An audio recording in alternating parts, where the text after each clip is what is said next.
The political turmoil over Brexit in the United Kingdom, the surprise election of Scott Morrison, these are just some of the latest upheavals that have contributed to the changing global political landscape as we know it. Surprise election wins are almost becoming the new norm now, and as this trend continues for the time being, it will be increasingly interesting to look at what impact it's going to have here in Australia. Sam Roggeveen is the Director of International Security Program at the Lowy Institute. He's written a new book looking at this very question. It's called Our Very Own Brexit. Sam joins me now from Melbourne for more on this. Sam, thanks for your time. Look, we'll look at, I guess, Australia's Brexit in a moment, but it's worth looking at Britain's moment here, the British exit, which is what this is all about from the EU. I found this description interesting where you point to the origins of Brexit. It's all consuming now, but it started off just as a bit of an internal debate within the Tory party.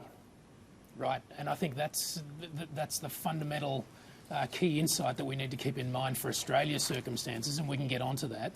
But in 2010, when David Cameron was first elected, when he first became Prime Minister, the guy who eventually set this thing in motion, in that year, in October, the polling term Ipsos asked the British people what they thought was the biggest challenge that Britain faced, and the grand percentage total of people that nominated Brexit as Britain's biggest worry was 1%. So this was not this was not a groundswell movement. This was not a it's not as if the British people were sort of calling for heads or looking for blood. This was something that originated inside the Conservative Party and was a result of really a small faction of the Conservative Party imposing its will on a Prime Minister whose stature and whose authority, I think, had diminished to the point where he couldn't resist that kind of pressure.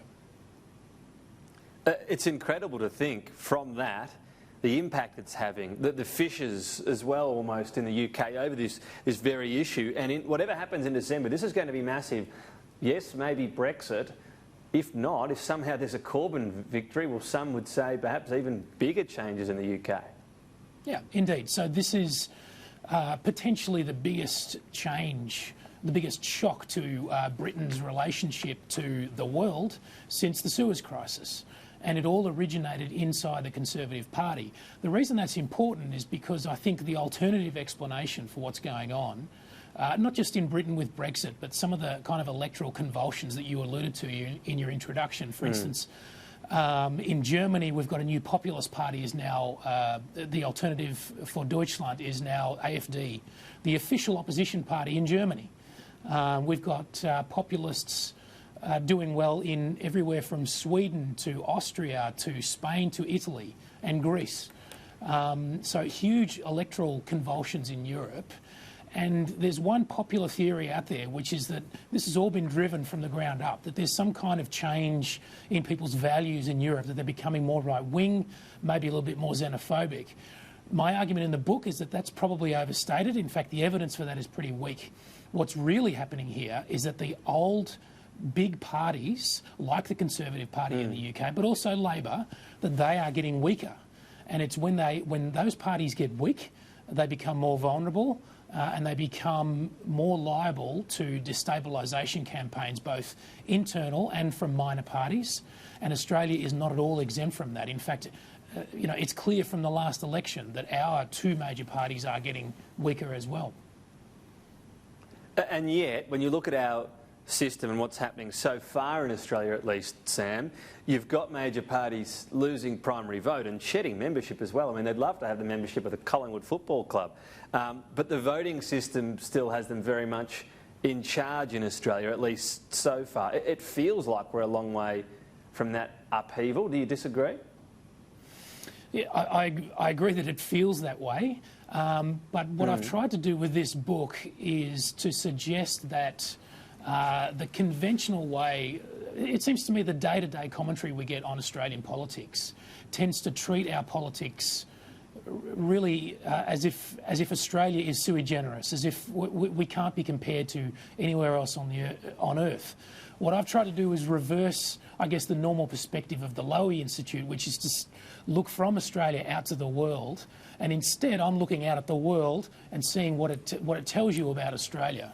So there are big trends happening in all Western democracies, and Australia's not exempt. So yes, the voting system does make it harder for minor parties and for independents to have a say, but that shift is that shift is happening all over the world, and it can't be resisted forever. So at the last election, over 25% of us put a minor party or an independent first, and it still wasn't enough to dislodge the two major parties. But at some point, I think, if not the next election, then at the one after, that dam's going to break. And at that point, maybe we'll have, instead of 4 or 5 independents and minors, we've got 11 or 12. Yeah. And then you've got permanent minority government. Okay, so that's the prospect. When we're talking about this level, 25% now is where the primary vote's going outside of the major parties. For now, that impact has been pretty minimal on the lower house in particular. Right. Your basic proposition is you increase that, you increase the number of independents, whether that be a One Nation or a Greens, whatever it might be, and almost no party will be able to get majority. I mean, I guess you could already say it's seemingly very hard for Labor to get a majority, and that will spread to the other side. Oh, indeed. I mean, in the last 10 years, we've had, well, less than that, in fact, we've had 2 periods of minority government, and we've now got a government with a 1-seat majority. So I think we've got to get used to this. And my argument here is that actually, in and of itself, that's not such a bad thing. I mean, the Gillard government, you agree or disagree with the direction, the policy direction it took, but it got a lot done. It was a productive period. And there are mature Western democracies around the world, including one just across the Tasman, which functions perfectly well with permanent minority government. The danger here, and this is the lesson from Brexit, the danger is how do the big parties behave on their way down? And as I said, what happens to these big parties when they become less popular, when their membership declines and when their vote share declines, is that they become more unstable and they become more vulnerable to destabilisation campaigns from their own backbenchers. In a way, that's already happened in Australia because we've seen so many leadership coups, 6 prime ministers in 10 years. In Britain, it took a different turn. It meant that the minority concern, which was Euroscepticism, which was always something that Conservative prime ministers could see off in the past, but that sentiment gained so much momentum both inside the Tory party and through the UK Independence Party that it got to the point where David Cameron simply couldn't resist the pressure to hold a referendum. Right. We're nearly out of time. Just very quickly, Sam, is there a lesson for Labor here as well, that when you talk about dwindling party membership and democratisation of the party, you've got to be careful what democracy you're bringing in and how out of touch that is with the rest of the voters? Well, I think the attempts by all the major parties to democratise kind of misses the point. I mean, the parties... The reason these parties have become so much less popular over the years among voters is because they were created in conditions that simply don't exist anymore. So the Labor Party is the party of organised labour. It's the political wing of the union movement, or at least that's how it was founded. And yet there are less than 15% of Australians who actually belong to unions anymore. So the idea that you can fix this problem by democratising it internally seems to me is missing the point. The point of these parties is to represent a kind of social and economic base, which they simply don't have anymore.